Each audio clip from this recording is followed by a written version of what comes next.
Hello दोस्तों, स्वागत है हमारे चैनल में। तो आइए आपको ले चलते हैं अगली वीडियो में, जहाँ पे हम बताएंगे कि बिना डॉक्यूमेंट्स के पिता पति का नाम कैसे सुधारें। तो हमारे वीडियो में बने रहिएगा अंत तक। तो सबसे पहले गूगल में टाइप करेंगे आधार कार्ड। आधार कार्ड वाले ऑफिशियल वेबसाइट पर उसको क्लिक करेंगे। क्लिक करने के बाद कुछ सेकंड वेट करेंगे जब तक कि हमारी वेबसाइट नहीं खुल जाती। आधार कार्ड की जो साइट होती है कभी कभी स्लो भी चलती है, तो अब घबराए नहीं, बिल्कुल आराम से अपना खुद का प्रोसेस मोबाइल से घर बैठे अपना आधार सुधार सकते हैं। इसमें किसी प्रकार का कोई भी त्रुटि नहीं होगा, वो भी बिना डॉक्यूमेंट्स के। पिता पति का नाम आप खुद के बिना डॉक्यूमेंट्स से कर सकते हैं आधार के एचओ बेस पे। तो सबसे पहले लॉगिन वाले ऑप्शन पर क्लिक करेंगे। क्लिक करने के बाद जिनके आधार में पिता पति का नाम चेंज करना है उनका आधार नंबर टाइप करेंगे। टाइप करने के बाद अपना जो नीचे कैप्चा दिया हुआ उस कैप्चा को टाइप करके हम सीधे लॉगिन वाले ऑप्शन पे इंटर ओटीपी लॉगिन पे क्लिक करेंगे। क्लिक करने के बाद जो हमारे आधार में मोबाइल नंबर लिंक होगा उस पर एक ओटीपी आएगा। जो ओटीपी जिस नंबर लिंक रहता है उस पर ओटीपी आता है, तो उस ओटीपी को इसमें फिर हम कुछ देर के बाद इंटर करेंगे।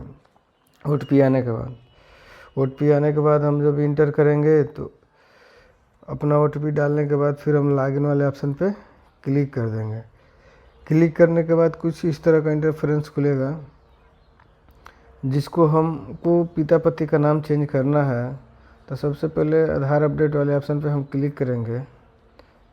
क्लिक करने के बाद इसमें दो ऑप्शन दिखेगा, एक डॉक्यूमेंट बेस्ड और एक एचओ बेस्ड। एचओ बेस्ड मतलब पिता पति का आधार डाल के हम इसको, तो पति का नाम केयर ऑफ में डालने के लिए सबसे पहले पति का आधार नंबर टाइप करेंगे। टाइप करने के बाद आधार नंबर उनका हम टाइप कर रहे हैं। टाइप करने के बाद कुछ सेकंड वेट करेंगे। जैसे आधार नंबर टाइप करने के बाद ही इसमें नेक्स्ट ऑप्शन पे हम लोग जाएंगे।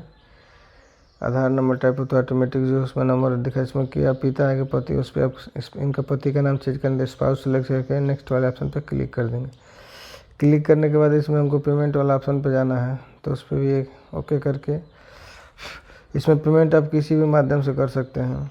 यूपीआई है, नेट बैंकिंग है, डेबिट कार्ड से, वॉलेट से है। तो मेरे पास यूपीआई आईडी से ही मैं पेमेंट करूँगा। तो यूपीआई पे क्लिक करके अपना यूपीआई आईडी इसमें लिखूँगा। सिक्योरिटी के लिए अपना यूपीआई आईडी मैं हाइड कर रखा हूँ, या आप डेबिट कार्ड जिस चीज़ से आप पेमेंट करना चाहते हैं तो उसका पेमेंट कर सकते हैं। तो अपना यूपीआई आईडी लिख रहा हूँ। लिखने के बाद यहाँ से जब यूपीआई आईडी में कंप्लीट लिख लूँगा तो लिखने के बाद एक ऑप्शन आता है यहाँ पे अप्लाई वाले पे। अप्लाई वाले पे क्लिक करेंगे तो उसमें वेरीफाई करके आ जाएगा। तो उसके बाद फिर प्रोसीड पे क्लिक करेंगे। प्रोसीड पे क्लिक करने के बाद जो यूपीआई आईडी डाले हैं उस पर आपका वो लिंक जो है चला जाता है डायरेक्टली पेमेंट के लिए। तो यहाँ से हम प्रोसीड पे क्लिक करेंगे। प्रोसीड पे क्लिक कर दिए तो सीधा जिसका यूपीआई आईडी डाले हैं फ़ोनपे या गूगल पे उस पर चला गया, तो वहाँ से पेमेंट भी कर दिया और सक्सेस हो चुका है। यहाँ पे एक स्लिप जनरेट होगी, उसको हम लोग डाउनलोड कर लेंगे। डाउनलोड करने के बाद हमारी स्लिप डाउनलोड हो चुकी है। और जिनका पति का नाम चढ़ाना है तो फिर अब उनका आधार नंबर हम लोग डाल के लॉगिन होंगे, और यही स्लिप का जो होता है सारे नंबर उसमें हम लोग डाल के उसको ओके कर देंगे, तो हमारा आधार सुधर जाएगा। तो सबसे पहले हम उनका जिनका पहले से लॉगिन उनको लॉग आउट करते हैं और उनके पति का आधार नंबर डालकर कैप्चा डालकर हम लॉगिन विथ ओटीपी वाले ऑप्शन पे क्लिक कर देंगे। क्लिक करने के बाद जो ओटीपी है उनके पति पे चला गया है, तो पति के मोबाइल नंबर पे जो ओटीपी गया है फिर उस ओटीपी को हम लोग मांग के इसमें लॉगिन कर देंगे। लॉगिन करने के बाद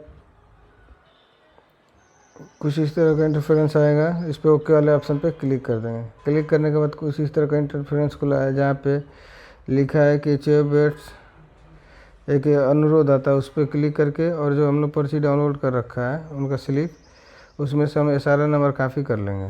कॉपी करने के बाद इसी एसआरएन नंबर को हम लोग उसमें ले जाके जो पति का आधार से लॉगिन हुए हैं उसमें अनुरोध वाले ऑप्शन पे क्लिक करके उसमें इनका SRN नंबर डाल देंगे। और SRN नंबर डालने के बाद उस अनुरोध को हम लोग एक्सेप्ट करेंगे। कुछ इस तरह का डिफरेंस देखने को आपको मिलेगा।